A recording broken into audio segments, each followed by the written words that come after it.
যে বা যারা যাদের চক্রান্তে মহামান্য মুফতি সাহেব হুজুর কিবলার হাজার হাজার ভক্ত সহ 3400 গাড়ির প্যাসেঞ্জার সহ বাংলার মানুষকে জিকির থেকে ফুরফুরা থেকে বিরত রাখা হয়েছে। মাথায় রাখুন, আগামী দিনে এর ডবল তেডবল সংখ্যা গাড়ি আর মুফতি সাহেবের ভক্ত নিয়ে মুফতি সাহেব পীরের বেশে ফুরফুরার কোন ইসালে সাহেবের মাহফিল কিংবা কোন জিকিরের মজলিস তিনি আল্লাহকে ডেকে বলেছিলেন, রব্বি আরিনি আনজুর ইলাইক। আল্লাহ, আমি আপনাকে একটু দেখতে চাই, আপনি আমাকে দেখা দেন। আমার আল্লাহ বলেছিলেন, ক্বালা লান তারানি, মুসা সেটা সম্ভব হবে না, তুমি কখনোই আমাকে দেখতে পাবে না। সুবহানাল্লাহ। মুসা খুব কাকতি মিনতি করলেন, খুব আবদার করলেন, আল্লাহ আমার বড় ইচ্ছা, মনের স্বাদ আপনাকে একটু দেখতে। আল্লাহ বলল, মুসা তুর পর্বতে এসো। নবী মুসা আলাইহিস সালাম তুর পাহাড়ে পৌঁছালেন। আল্লাহ বললেন, মুসা ফাখলা না আলাইক ইন্নাকা বিল ওয়াদিল মুকদ্দাসি তুয়া। পায়ের জুতো দুটো খুলে তুর পর্বতে আরোহণ করো, কারণ তুর পর্বত হলো একটি পবিত্র উপত্যকা। সুবহানাল্লাহ। কোরআনে আল্লাহ বিবরণ দিলেন, ফালাম্মা তাজাল্লা রাব্বুহু লিল জাবালি জাআলাহু দাক্কা ওয়া খাররা মূসা সাইকা।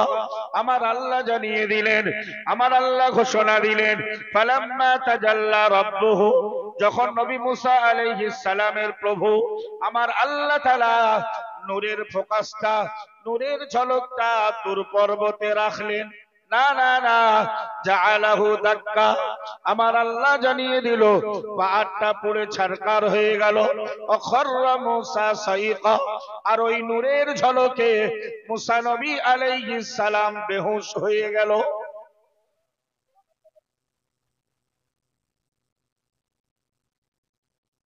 আল্লাহ তো নূর, আল্লাহ কি?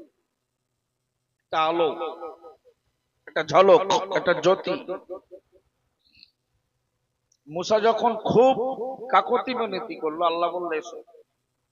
তুর পর্বতে ডাকলেন, পবিত্র পাহাড়ে নূরের প্রকাশটা ফেললেন 70,000 পর্দা ভেদ করে। ওই ঝলকেই পাহাড় পুড়ে ছারকার, আর মুসাও বেহুশ হয়ে গেল। কোরআনে আল্লাহ বিবরণ দিলেন, ফালাম্মা আফাকা ক্বালা ফালাম্মা আফাকা ক্বালা সুবহানাকা তুবতু ইলাইকা ওয়া আনা আউয়ালুল মুমিনিন।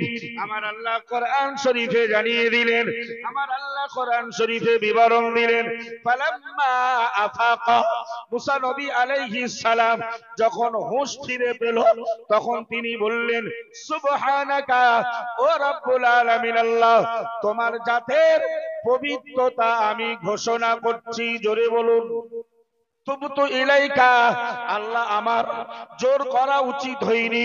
ও রব্বুল আলামিন আল্লাহ, যখন আপনি আমাকে বলেছিলেন মুসা তুমি আমাকে দেখতে পাবে না, এরপরে আপনার কাছে আমার আর দরখাস্ত করা উচিত ছিল না।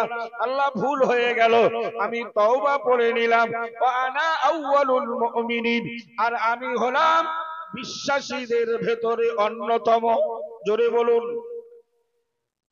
ওয়া আনা আউয়ালুল মুসলিমিন, আমি আত্মসমর্পণকারীদের ভেতরে একজন। ভাই, মুসা নবী আলাইহিস সালাম আল্লাহকে দেখতে চাইলেন, সম্ভব হলো না, ঠিক না বল? আর আমাদের নবী মুহাম্মদুর রাসূলুল্লাহ সাল্লাল্লাহু আলাইহি ওয়াসাল্লাম সাধনা ছাড়াই আল্লাহ তাকে আরশের মেহমান রূপে দাওয়াত করলেন। আর তো 2-3 দিন পরেই আর আজকের সম্ভবত 22 রজব, আর 4-5 দিন পর 27 রজব রসুলের মেরাজ, আকাশ পথের গমন, ঊর্ধ্ব গমন তথা আল্লাহ পাকের সঙ্গে দিদার। রসুল জানতেন না যে আল্লাহর সঙ্গে রসুলের দিদার হয়ে যাবে দুনিয়াতে। আমার আল্লাহ জিব্রাইলকে পাঠিয়ে দিলেন, আমার নবীকে আমার আরশের মেহমান বানিয়ে দাও। কোরআন বিবরণ দিল, সুবহানাল্লাযী আসরা বিআবদিহি লাইলাম মিনাল মাসজিদিল হারামি ইলাল মাসজিদিল আকসা আল্লাযী বারাকনা হাওলাহু লিনুরিয়াহু মিন আয়াতিনা ইন্নাহু হুয়াস সামিউল বাসীর। আমার আল্লাহ জানিয়ে দিল, সুবহানাল্লাযী, ওই জাত পবিত্র, ওই সত্তা পবিত্র, আল্লাযী আসরা বিআবদিহি লাইলান, যিনি নিজের বান্দাকে সিও বান্দা তথা মুহাম্মদুর রাসূলুল্লাহ সাল্লাল্লাহু আলাইহি ওয়াসাল্লামকে রাতারাতি ভ্রমণ করালেন। আমরা যেন জিজ্ঞেস করলাম আল্লাহ কোথা থেকে কোথা? মহান আল্লাহ জানিয়ে দিল, মিনাল মসজিদিল হারামি, মসজিদে হারাম তথা বাইতুল্লাহ থেকে, ইলাল মসজিদিল আকসা, মসজিদে আকসা তথা বাইতুল মাকদিস পর্যন্ত। একটু জোরে বলুন না সুবহানাল্লাহ। বাইতুল্লাহ থেকে বাইতুল মাকদিস, অফি রাওয়ায়াতিন বাইতুল মুকদ্দাস, যার নাম মসজিদে আকসা। বাইতুল্লাহ হলো পৃথিবীর প্রথম ঘর। ইন্না আউওয়ালা বাইতিন উদিয়া লিন-নাস লাল্লাযী বিবাক্কাতা মুবারাকা ওয়া লিল আলামিন। জোরে বলুন।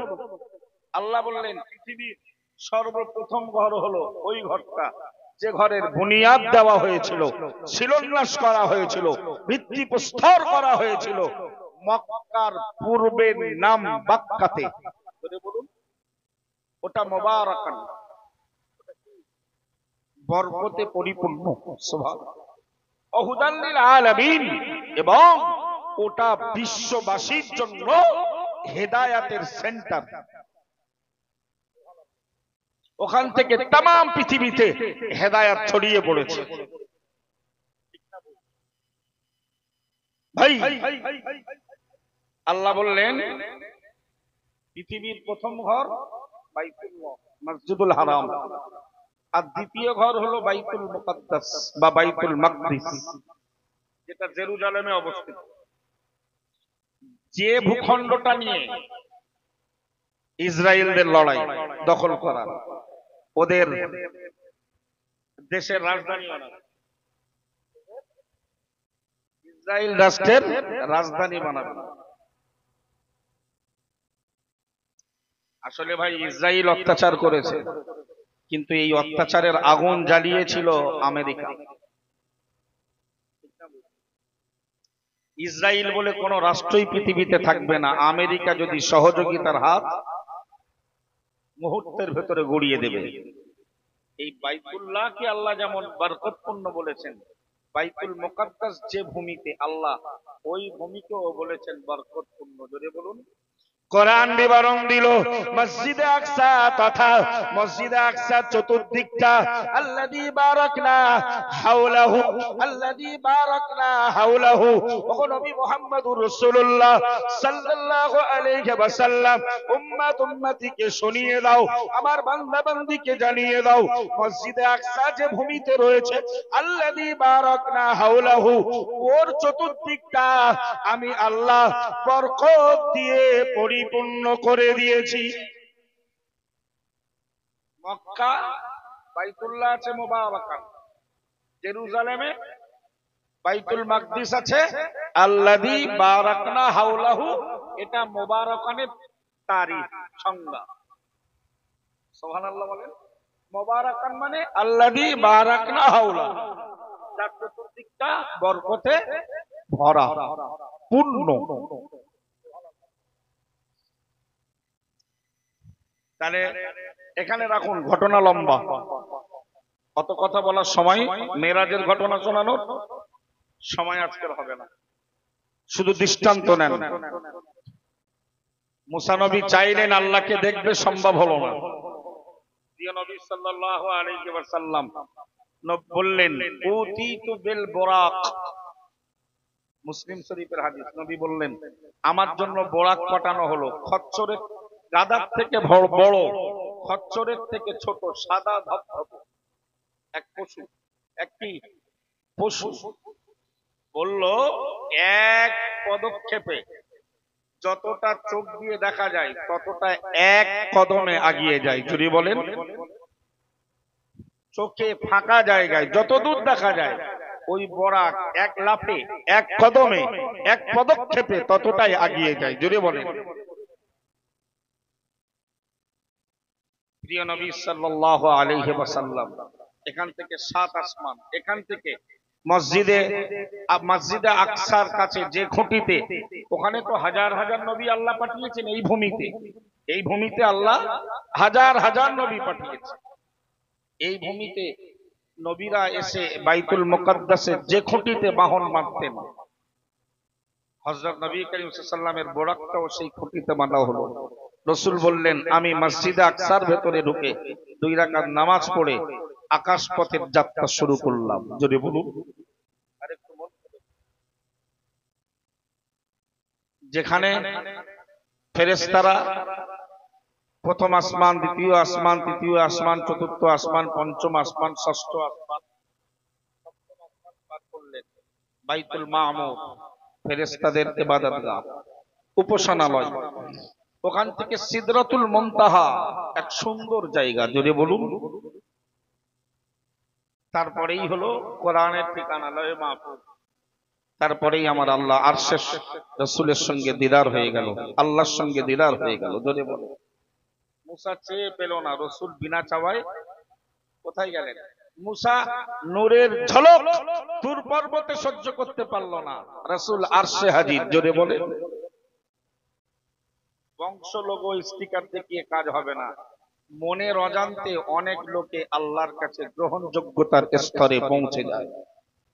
মুসা কালিমুল্লাহ আলাইহিস সালাম, সাইয়্যিদুনা মুসা কালিমুল্লাহ আলাইহিস সালাম আল্লাহকে ডেকে বললেন ও রব্বুল আলামিন আল্লাহ, রব্বি ইশরাহ লি সাদরি ওয়া ইয়াসসির লি আমরি ওয়াহলুল উকদাতাম মিন লিসানি ইয়াফকাহু কওলি। ও রব্বুল আলামিন আল্লাহ, আমি মুসা আলাইহিস সালামের সিনাটা প্রশস্ত করে দাও, ওয়া ইয়াসসির লি আমরি, আমার সমস্ত কাজগুলো আমার জন্য সহজ বানিয়ে দাও, ওয়াহলুল উকদাতাম মিন লিসানি, ও রব্বুল আলামিন আল্লাহ, আমি মুসার জবান থেকে তোতলামিটা একটু দূর করে দাও, ইয়াফকাহু কওলি, যাতে আমার কওমের লোকেরা আমার কথা বুঝতে পারে। একটু জোরে বলুন না সুবহানাল্লাহ। যাতে আমার কথা আমার কওমের লোকেরা বুঝতে পারে আমি তো তোতলা। নবী মুসা জন্মগত তোতলা ছিলেন। ফেরাউনের বাড়িতে একটা পরীক্ষা হয়েছিল না, সোনার পেয়ালা না টাকার পেয়ালা আর আগুনের পেয়ালা। মুসা নবী আগুনের দিকে বাল্যকালে আগে গিয়ে আগুন গালে দিয়েছিলেন। উনি দোয়াও করলেন না যে আমাকে পূর্ণাঙ্গ তোতলামিকে দূর করুন। আহলে তাসাউফ পন্থী যারা তাকওয়াপন্থী মানুষ, এরা রোগ আল্লাহ দেয়, আল্লাহর কাছে পূর্ণাঙ্গ শিফার দোয়া চায় না। যদি বলুন আল্লাহ যখন সুস্থ করে খুশি হবেন, আমি বান্দা তখন খুশি। যদি বলুন তাই উনি বলেছিলেন, নাকেরা শব্দ ব্যবহার হয়েছে কোরআনে, আহলুল উকদাতাম মিন লিসানি, আল্লাহ আমার জিহ্বার কিছুটা তোতলামি দূর করে দেন। যদি বলেন মুসা নবী দোয়া চাচ্ছে, আল্লাহ আমার তোতলামি দূর করে দেন, আমার জন্য আমার সিনাটাকে প্রশস্ত করে দেন। প্রিয় নবী মুহাম্মদুর রাসূলুল্লাহ সাল্লাল্লাহু আলাইহি ওয়াসাল্লাম নবীকে লক্ষ্য করে আমার আল্লাহ কোরআন শরীফের 30 পারার সূরাতুল ইনশিরার একটি আয়াতে জানিয়ে দিলেন, আলাম নাশরাহ লাকা সাদরাক, আলাম নাশরাহ লাকা সাদরাক। ও নবী মুহাম্মদুর রাসূলুল্লাহ সাল্লাল্লাহু আলাইহি ওয়াসাল্লাম, আমি আল্লাহ কি তোমার সিনাটাকে প্রশস্ত বানাইনি? একটু জোরে বলুন না সুবহানাল্লাহ। মুসা চাচ্ছে আল্লাহ আমার সিনাটা, আমার বক্ষটা প্রশস্ত করে দাও, খুলে দাও। আমার হাবিবকে আমার আল্লাহ বলছে, হাবিব অলরেডি তোমার বক্ষটা প্রশস্ত হয়ে গেছে। মা হালিমার বাড়িতে রসুলের সিনাচাক হয়েছিল না, মনে আছে না? না, তাহলে কেউ চেয়ে পায় আর কেউ না চেয়ে, কেউ বংশে জন্মে বাবের মালের অরিস হয়, কারণ বাবার কিছু নেই, নিজের মেহনত পরিশ্রমে অনেক সম্পদের। এই কথাটা হুজুর বলতে বলতে চলে গেছে। যাকে ইচ্ছা আল্লাহ ইজ্জত দেয়, যাকে ইচ্ছা আল্লাহ অসম্মানিত করে, যাকে ইচ্ছা আল্লাহ সম্মান দেন, যাকে ইচ্ছা অসম্মানিত করে। কাউকে বাদশা বানান, কাউকে টেনে নামান। বাদশার সিংহাসনে বসে আছেন, দলবল অনেক স্যালুট করে, তাকবীর দেয়, জিন্দাবাদ দেয় বলে পা যেন ভারী না হয়। কোরআন বিবরণ দিল, ওয়ালা তামশি ফিল আরদি মারাহা, ওয়ালা তামশি ফিল আরদি মারাহা, ইন্নাকা লান তাখরিকাল আরদা ওয়া লান তাবলুগাল জিবালা তুলা। মহান আল্লাহ জানিয়ে দিল, ওগো পৃথিবীর বান্দা বান্দির দল, অর্থের কারণে, বংশের কারণে না না না, নেতৃত্বের কারণে যেন অহংকার গর্ব করো না। পৃথিবীর মাটিতে বড়াই দেখিয়ে অহমিকা করে চলো না। আমি আল্লাহ বলছি, লান তাখরিকাল আরদা, তুমি আমার পৃথিবীটা কখনোই ফাটিয়ে দিতে পারবে না। জোরে বলুন সুবহানাল্লাহ। মহান আল্লাহ জানিয়ে দিল, ওয়ালান তাবলুগাল জিবালা তুলা, হে বান্দা, পাহাড়ের উচ্চ শিখরটা টেনে তুমি লম্বা করতে পারবে না। জোরে বলুন,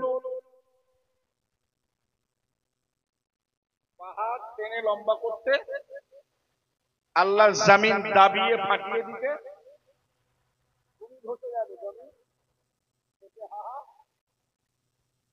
চাচ্চল্লা হয়ে যাবে না। সুতরাং তুমি আজকে এ দলের সে দলের, এজন্য দেশের হাক্কানি রব্বানি আলেমদের গালমন্দ করছো। তুমি স্টিকার আর বংশের পাল্লাই পড়ে অন্ধত্বের পরিচয় দিচ্ছ। তুমি জানো নবী বলেছেন, সেবাবুল মুসলিমি ফুসুকুন ওয়া কিতালুহু কুফরুন, মুমিন মুসলমানকে গালি দেওয়া গুনাহে কাবীরা, আর মুমিন মুসলমানকে অন্যায়ভাবে হত্যা করা।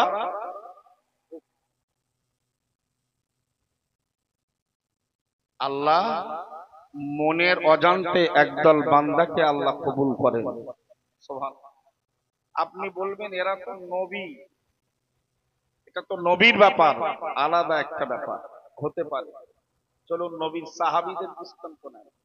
সাইয়্যিদুনা আবু বকর সিদ্দিক রাদিয়াল্লাহু তাআলা, প্রিয় নবী মুহাম্মদুর রাসূলুল্লাহ সাল্লাল্লাহু আলাইহি ওয়াসাল্লাম যখন তিনি মক্কার মাটিতে দাঁড়িয়ে বললেন, আনা রাসূলুল্লাহ, আমি আল্লাহ পাকের রাসূল।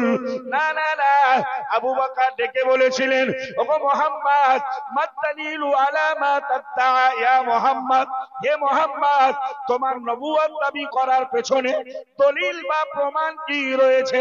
আমার আল্লাহর নবী বললেন, আর রুইয়াল্লাতি রাআইতা বিশ-শামি আও কামা ক্বালা আলাইহিস সালাম। নবী আমার জবাব দিয়ে বললেন, হে আবু বকর, মনে রাখো, আমার নবুয়তের চূড়ান্ত দলিল হলো 16 বছর বয়সে শাম দেশে ঘুমিয়ে আবু বকর তুমি যে স্বপ্ন দেখেছিলে, ওই স্বপ্নটা মুহাম্মদুর রাসূলুল্লাহ সাল্লাল্লাহু আলাইহি ওয়াসাল্লামের নবুয়তের চূড়ান্ত প্রমাণ আছে। এখানে মাইক ম্যানকে একটু আসতে অনুরোধ করছি। ওটা হয়তো অনেকে বলবে ওটা নবীর ব্যাপার, নবী চায়নি, পেয়েছে। যদি বলুন, আদম নবী বলছে, আল্লাহ তুমি আমারে মাফ করে দাও বিহাক্কি মুহাম্মাদিন, মুহাম্মদ নামীয় ব্যক্তির নামের ওসিলায়। যদি বলুন, আমার আল্লাহ জিজ্ঞেস করলেন, কাইফা আরাফতা মুহাম্মাদান, ওগো আদম, তুমি আদম বলো বলো মুহাম্মদকে তুমি কেমন করে চিনলে? আমি তো এখনো মুহাম্মদকে সৃষ্টি করিনি। আল্লাহ পাকের নবী আদম সফিউল্লাহ আলাইহিস সালাম জবাব দিয়ে বললেন, রব্বুল আলামিন আল্লাহ, আপনি যখন আমাকে সৃষ্টি করলেন, আমার দেহের ভেতরে যখন রূহকে সঞ্চারিত করে দিলেন, আমি মাথা উঠালাম, ফারাফাতু রাসি, আমি মাথা উঠালাম, আপনার আরশে লেখা দেখতে পেলাম, না না না, লা ইলাহা ইল্লাল্লাহ মুহাম্মাদুর রাসূলুল্লাহ। একটু জোরে বলুন না সুবহানাল্লাহ। আমাকে আপনি যখন মাটি আর পানির খামির দিয়ে বডি স্ট্রাকচার বানালেন, তখন এরপরে বাইরের সাউন্ড ঠিক আছে, এখানে দম টানছে, খেয়াল করুন। আদম নবী বললেন, আল্লাহ কাদা মাটির খামির দিয়ে যখন আমার বডির স্ট্রাকচার তৈরি করলেন, ওয়ানাফাক্তা ফিয়া মির রূহিকা, আর রূহটাকে যখন আমার দেহের ভিতরে দিলেন, আমি জীবন্ত হয়ে গেলাম। রূহ দিলে মানুষ জীবিত হয়। আর আজরাইল আলাইহিস সালাম বিনা লোকেশনে ঢুকে যখন রূহটাকে বার করে নেয়, তখন মানুষের দেহটা বড় হয়ে, তখন আমরা বলি মাইয়াত। ঠিক না? আল্লাহ, আমি সেই সময় মাথা উঁচু করলাম, মাথাটা উঁচু করে দেখতে পেলাম আপনার আরশের চৌকাঠে লেখা আছে, লা ইলাহা ইল্লাল্লাহ মুহাম্মাদুর রাসূলুল্লাহ। তোমার নামের পাশে মোহাম্মদ নামীয় নাম। আমি ভেবেই নিলাম, বিশ্বাস করে নিলাম যে তামাম পৃথিবীর ভেতরে এই মানুষটাই আপনার কাছে সবথেকে প্রিয়। আর একটু মন খুলে বলুন, তখনও সৃষ্টি হয়নি, তখনও মানে প্রাকৃতিক নিয়মে তখনও রসুল দুনিয়াতে। আজকে যারা রসুল আসেনি তাই অস্তিত্ব, যারা আজকে রক্ত বংশ স্টিকার লোগো দেখায়, এদের ভাব বার্তা ঠিক না? আবু বকর বললেন, মোহাম্মদ তুমি যে নবী, বিশ্বাস করব কেমনে? দলিল কোথায়? বলল, কেন আবু বকর? 16 বছর বয়সে একটা স্বপ্ন দেখেছিলে শাম দেশে ঘুমিয়ে, মনে করো স্বপ্নটা ছিল আবু বকর তৈরি হও, আখিরি জামানার রাহাবার পথ প্রদর্শক হাবিবুল্লাহ মুহাম্মাদুর রাসূলুল্লাহ সাল্লাল্লাহু আলাইহি ওয়াসাল্লামের আবির্ভাবের সময় হয়েছে। আবু বকর দেরি করলেন না, ঈমানের কালেমা পড়লেন। জোরে বলুন। আপনি বলবেন আবু বকরের কথা আলাদা, ওমর ইবনুল খাত্তাব রাদিয়াল্লাহু তাআলা আনহু পাষাণ হৃদয়ের মানুষ, রাসূলুল্লাহ নবী করিম সাল্লাল্লাহু আলাইহি ওয়াসাল্লামের গর্দান নেবার জন্য এগিয়ে গেল। না না না, ওই ওমর ইবনুল খাত্তাব কোরআনের খাতিরে, কোরআনের মায়ায় পড়ে গিয়ে রাসূলুল্লাহ দরবারে হাজির হয়ে গেল। আমার আল্লাহর নবী দরজা খুলছেন না, সাহাবী কেরামরা বিতষ্ট হয়ে গেল, সাহাবী আমরা ভয় পেয়ে গেল। না না না না না, মনে হয় ওমর আজকের কোন অসৎ উদ্দেশ্য নিয়ে এসেছে। ওমরের হাতে তরবারি। প্রিয় নবী মুহাম্মদুর রাসূলুল্লাহ সাল্লাল্লাহু আলাইহি ওয়াসাল্লাম সব সাহাবীদেরকে দূরে সরিয়ে দরজা খুলে দিয়ে ওপেন করে দিয়ে ওমর ইবনুল খাত্তাবের বুকে হাত মেরে বলল, ওমর আর কতদিন এভাবে চলবে? একটু জোরে বলুন না সুবহানাল্লাহ।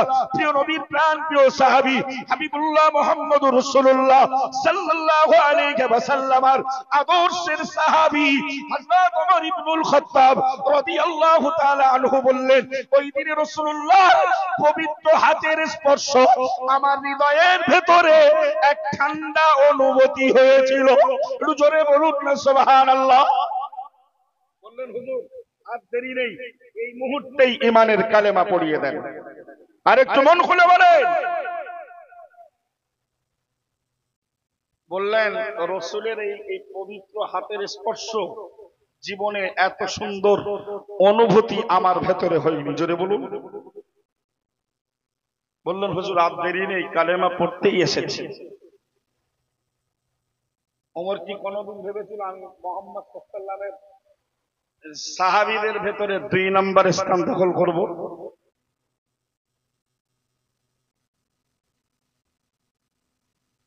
লজ্জা লাগে যারা আজও খুন দেখায়। খুন প্রিয় নবী হাদিস শরীফে বললেন, ইন্না মিন ইবাদিল্লাহি ইবাদান, ইন্না মিন ইবাদিল্লাহি ইবাদান মা হুম বিআম্বিয়া ওয়ালা শুহাদা। আমার আল্লাহর নবী বললেন, ও আমার সাহাবীরা মনে রাখো, কিয়ামতের মহাময়দানে আল্লাহর একদল বান্দা খাড়া হবে, দণ্ডায়মান হয়ে যাবে, হাজির হয়ে যাবে। মা হুম বিআম্বিয়া ওয়ালা শুহাদা, তারা নবীও নয়, তারা শহীদানও নয়, কিন্তু আমার সাহাবীরা মনে রাখো, তাকবিতুহুমুল আম্বিয়া ওয়াস শুহাদা লিমাকানিহিম মিনাল্লাহি তাআলা ইয়াউমাল কিয়ামাতি। কিয়ামতের মহাময়দানে ওই মানুষগুলোর মান সম্মান ইজ্জত দেখে আল্লাহর নবীরা শহীদানরা আশ্চর্য হয়ে যাবেন। আরেকটু মন খুলে, নবী বললেন কিয়ামতের দিন একদল মানুষ দাঁড়াবে যারা নবীও নন, শহীদানও নয়, কিন্তু নবী আর শহীদানরা ওই মানুষগুলোর আল্লাহ কাছে সম্মান ইজ্জত দেখে আশ্চর্য হবেন। এরা কারা? সুবহানাল্লাহ বলেন। নবীরা আশ্চর্য হবে, এরা আবার কারা? এদের এত সম্মান আমার আল্লাহর কাছে, জোরে বলবেন। বর্ণনা করছে আখিরি জামানার নবী, জোরে বলুন। প্রিয় নবী সাহাবীরা জিজ্ঞেস করলেন, ইয়া রাসূলুল্লাহ, ইয়া হাবিবাল্লাহ, খাবিরনা মানহুম ওয়া মা আমালুহুম ফালাআল্লানা নুহিব্বুহুম। ইয়া রাসূলুল্লাহ, হাবিবাল্লাহ, ওই লোকগুলো কারা, তাদের আমলগুলো কি? ইয়া রাসূলুল্লাহ, হাবিবাল্লাহ, ওই মানুষগুলো কারা, তাদের চরিত্রটা কি? একটু আমাদের সংবাদ দেন। ফালাআল্লানা নুহিব্বুহুম, যাতে আমরাও তাদেরকে ভালোবাসতে পারি। একটু মন খুলে, হুজুর একটু সংবাদ দেন, খব্বির না, আমাদেরকে একটু বলেন মানহুম কারা কারা, তারা আমা আমালুহুম, তাদের আমাল, তাদের ব্যবহার, তাদের আখলাক, তাদের চরিত্র কেমন হবে হুজুর একটু আমাদের জানান, যাতে আমরা দুনিয়াতে তাদেরকেও দেখে ভালোবাসতে পারি। সুবহানাল্লাহ বলুন। এই হাদিসটা না তাফসীরে কুরতুবীর ভিতরে বর্ণিত হচ্ছে, আলা ইন্না আউলিয়া আল্লাহ লা খাউফুন আলাইহিম ওয়ালা হুম ইয়াহজানুন। সাবধান, আল্লাহর ওলিরা, আল্লাহর ওলি যারা, তাদের ভয়ও নেই, চিন্তাও নেই। এই আয়াতের তত্ত্বাবধানে কোন আয়াতে হাদিসটা বর্ণিত হচ্ছে? যে আয়াতে আল্লাহ বলছেন নিশ্চয়ই আল্লাহর ওলি যারা, তাদের ভয়ও নেই, তাদের চিন্তাও নেই। আমরা যেন জিজ্ঞেস করলাম, আল্লাহ, আল্লাহর ওলি কারা? আল্লাহ জবাব দিলেন, আল্লাযীনা আমানু। ওলি হওয়ার দুইটি শর্ত, এক নম্বরের ঈমানদার হওয়া, দুই নম্বরে ওয়াকানু ইয়াত্তাকুন, মুত্তাকিন হওয়া। ওলি হতে গেলে কি কি লাগে? দুটো জিনিস, ঈমান আর তাকওয়া। বংশের কথা বলেছে, রক্তের কথা বলেছে, বাবার কথা বলেছে। ওলি হতে গেলে লাগে ঈমান সহ আল্লাহ পাকের সাধনা। প্রিয় নবী আমার বললেন, সাহাবীরা মনে রাখো, হুম কওমুন তাহাব্বু ফিল্লাহি আলা গায়রি আরহামিন বাইনাহুম ওয়ালা ইয়াতাআতাউনা বিহা আও কামা ক্বালা আলাইহিস সালাম। আল্লাহ পাকের নবী জানিয়ে দিলেন, হুম কওমুন, ওই মানুষগুলো তারা এমন একটা সম্প্রদায়, পীর আর মুরিদ, পীর আর মুরিদ, শায়েখ আর মুরিদ, ছাত্র আর শিক্ষক একে অপরকে ভালোবাসে না, না, না, শুধু আল্লাহকে হাসিল করার জন্য। একটু জোরে বলুন না সুবহানাল্লাহ। মহান আল্লাহ প্রিয় নবী আমার জানিয়ে দিলেন, আলা গায়রি আরহামিন বাইনাহুম, তাদের মাঝে থাকে না বংশীয় কোন সম্পর্ক। আমার আল্লাহর নবী আরো বললেন, ওয়ালা ইয়াতাআতাউনা বিহা, এবং তাদের মাঝে থাকে না লেনদেনের কোন সম্পর্ক। জোরে বলুন। পীর আর সাগরেদ, মুরিদের ভেতরে ভাই সম্পর্ক থাকে না কোনো রক্তের, বংশের সম্পর্ক থাকে না কোনো সওদাগারি, লেনদেনের। জোরে বলেন। ওমর ইবনুল খাত্তাব ইমানের কালেমা পড়লেন, সাহাবীরা খুশি।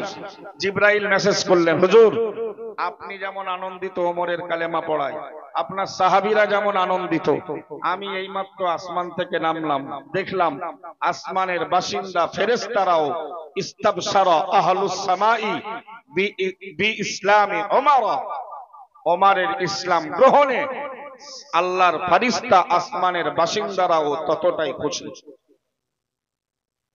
ওমর কিন্তু গর্দান নিতে গিয়ে কালেমা পড়ে ফিরেছেন, জানতেন না, মনের অজান্তে আল্লাহ পাকের কাছে কবুলিয়াতের স্তরে পৌঁছে গেছেন। যদি বলুন আরেকটু মন খুলে ভাই।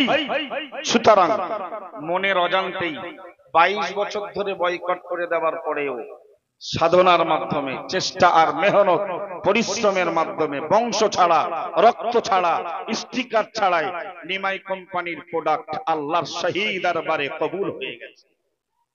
আরেকটু মন খুলে বলবেন না? তা প্রমাণ হয়েছে পীর আবু ইব্রাহিম সিদ্দিকী রহমাতুল্লাহ আলাইহির দ্বারা, পীরজাদা আসিম বিল্লাহ সিদ্দিকী দ্বারা, পীরজাদা সাইমউদ্দিন সিদ্দিকী দ্বারা।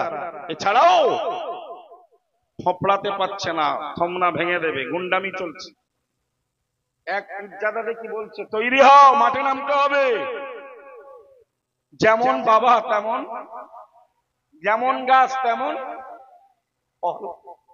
মানে মারপিট করবে। আস্তাগফিরুল্লাহ রাব্বি মিন কুল্লি যামবি ওয়া আতুবু ইলাইহি। ভাইকেও দাজ্জাল বলছে, ভাইকে দাজ্জাল বলছে। ভাই সুতরাং বিষণ্ণ হবেন না, হতাশ হবেন না। যখন হতাশা আসবে, ইউসুফ নবীর কথাটা মনে করবেন, যে তার বাপের রক্ত দেহে আছে, 10 ভাই মিলে কুয়ায় ফেলেছিল ইউসুফকে। যদি পরিবারের কেউ আঘাত করে, কাছের মানুষ আঘাত করে, হতাশ হবেন না, বিষণ্ণ হবেন না, চিন্তিত হবেন না। ইব্রাহিম খলিলুল্লাহ আলাইহিস সালামের কথা স্মরণ করো। যখন আগুনে ফেলেছিল, তার বাবা আজরেরও সহমত ছিল। খুব দুঃখ কষ্ট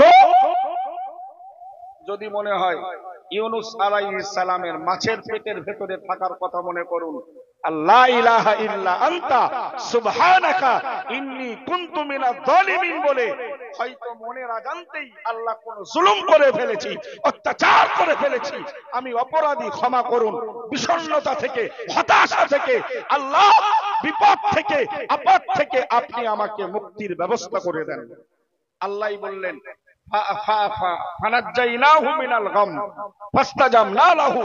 মাছের পেটের ভেতর থেকে, দরিয়ার অতল গহ্বর থেকে ইউনুসের আওয়াজকে আমি আল্লাহ কবুল করে নিয়েছি। এবং মহা বিপদের হাত থেকে ইউনুসকে মুক্তি দিয়েছি। আমাদের জন্য ওই আয়াতের মেসেজ, ওয়াকাযালিকা নুনজিল মুমিনিন। এই রূপ ভাবেই আমি আল্লাহ মুমিন বিশ্বাসীদের নাজাতের ব্যবস্থা করে দেব। যারা দুটো একটা কথা 2 মিনিট, যারা আজকে জেকেরের মজলিসটা কলতারাটিতে গাড়ি হয়েছিল বোঝা ভাই, আমি শুনেছিলাম বলে কলসুর এলাকা থেকে শুধু 30-35টা গাড়ি। দেখেন আল্লাহ এই নবী মুহাম্মদ সাল্লাল্লাহু আলাইহি ওয়াসাল্লাম 6ষ্ঠ হিজরিতে উনি হুদাইবিয়ার সন্ধি করতে, উনি উমরা করতে এসেছিলেন। হুদাইবিয়া নামক স্থানে কাফেররা বাধা দিয়েছিল, এবছর মুহাম্মদ উমরা করতে দেওয়া যাবে না। তখন রাসূলের সাহাবীর সংখ্যা ছিল 1400। 7 চুক্তিতে সন্ধি স্থাপন হলো। এই সন্ধিতে মনে হচ্ছিল রাসূল এতটা রাস্তায় এসে 300-350-400 কিলোমিটার রাস্তায় এসে গো ব্যাক ফিরে যাচ্ছে, একদিকে যেন আমাদের মনে হচ্ছে রাসূল অপমান হয়েছে। কিন্তু আল্লাহ বললেন না, ইন্না ফাতাহনা লাকা ফাতহাম মুবিনা। এটাই ছিল মুসলমানদের জন্য প্রকাশ্য বিজয়। জোরে বলুন। এই সন্ধির কারণে 2 বছরের ভেতরেই রাসূলের সাহাবীরা, রাসূল সহ তামাম মক্কা মদিনা রাষ্ট্রের বাইরে বিভিন্ন রাজা বাদশাদের কাছে, রাষ্ট্রদূতদের কাছেও পত্র লিখতে সক্ষম হয়েছিলেন, সহজেই ইসলাম প্রচার করেছিলেন। মনে রাখা দরকার, হুদাইবিয়া নামক স্থানে 6ষ্ঠ হিজরিতে 1400 সাহাবী সহ রাসূল করিম সাল্লাল্লাহু আলাইহি ওয়াসাল্লামকে আটকে দেওয়া, প্রতিবন্ধকতা সৃষ্টি করা, এটা মনে হয় যেন রাসূলের জন্য অপমান, কিন্তু নয়। ঠিক তার 2 বছর পরেই, মাত্র 2 বছরের রেজাল্ট, 10,000 সৈন্যবাহিনী নিয়ে, সাহাবীকে নিয়ে রাসূল বীরের বেশে মক্কাকে জয় করে ফেলেছিলেন। আজকে যারা যাদের চক্রান্তে মহামান্য মুফতি সাহেব হুজুর কিবলার হাজার হাজার ভক্ত সহ 3400 গাড়ির প্যাসেঞ্জার সহ বাংলার মানুষকে জিকির থেকে, ফুরফুরা থেকে বিরত রাখা হয়েছে, মাথায় রাখুন, আগামী দিনে এর ডবল তেডবল সংখ্যা গাড়ি আর মুফতি সাহেবের ভক্ত নিয়ে মুফতি সাহেব পীরের বেশে ফুরফুরার কোন ইসালে সাহেবের মাহফিল কিংবা কোন জিকিরের মজলিস তিনি পরিচালনা করবেন ইনশাআল্লাহ। আরো মন খুলে বলুন ইনশাআল্লাহ। 1400 সাহাবী আটকে দিয়েছিল, 2 বছরের রেজাল্ট 10,000 সাহাবী। কারণ সন্ধির কারণে যুদ্ধ হবে না, কেউ কারোর বাধা দেবে না। 2 বছরে এলাঢেও সাহাবী আর রাসূলদের পরিশ্রম, মেহনত, 2 বছরেই 8,500 সাহাবী বেড়ে গেল।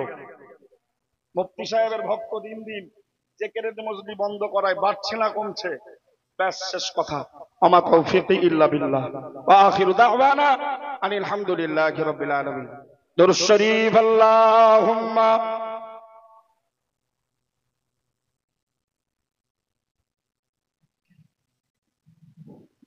আলহামদুলিল্লাহ।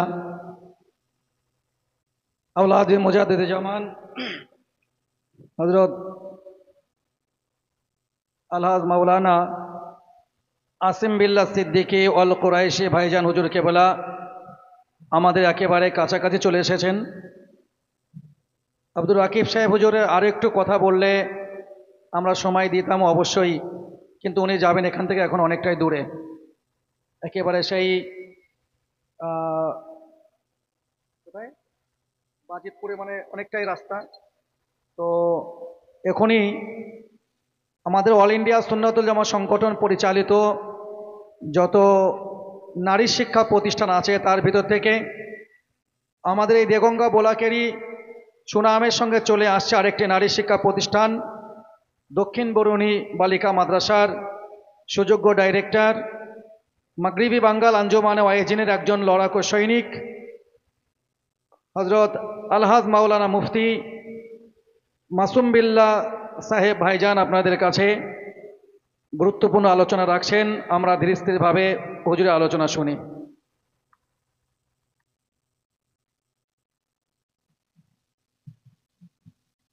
আসসালামু আলাইকুম ওয়া রাহমাতুল্লাহি ওয়া বারাকাতুহু। আলহামদুলিল্লাহি নাহমাদুহু ওয়া নাস্তাঈনুহু ওয়া নাস্তাগফিরুহু ওয়া নু'মিনু বিহি ওয়া নাতাওয়াক্কালু আলাইহি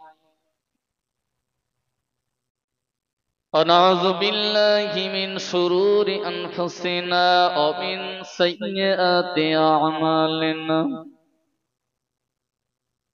من يهده الله فلا مضل له ومن يضلله فلا هادي له. ونشهد أن لا إله إلا الله وحده لا شريك له. ونشهد أن سيدنا وحبيبنا ومولانا محمدا عبده ورسوله. فقد قال الله تعالى في شان حبيبه مخبرا آمرا: إن الله وملائكته وملائكته يصلون على النبي يا أيها الذين آمنوا صلوا عليه وسلموا تسليما اللهم صل على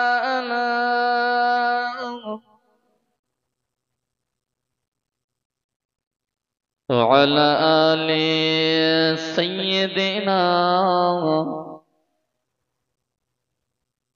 জঙ্গে বদর জঙ্গে উহুদ আরো জঙ্গে কারবালা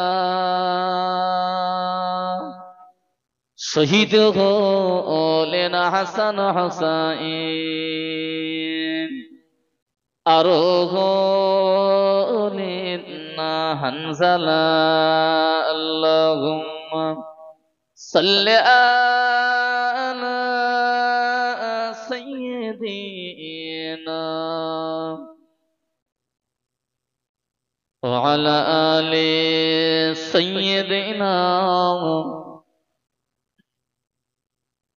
أما بعد فقد قال الله تعالى في كلام المزيد الفرقان الحميد بسم الله الرحمن الرحيم هل يستوي الذين يعلمون والذين لا يعلمون فقال النبي صلى الله عليه وسلم تدارس العلم ساعة من الليل خير وإحياء أو كما قال عليه الصلاة والسلام সম্মানীয় আজকে মাহফিলের নির্বাচিত সুযোগ্য সভাপতি মুহতারাম আলহাজ হযরত মাওলানা মুফতি ভাই মুসা সরদার সাহেব, মঞ্চে উপস্থিত মাগরিবি বাঙ্গাল আঞ্জুমানে ওয়াহিদিনের সদস্যবৃন্দ,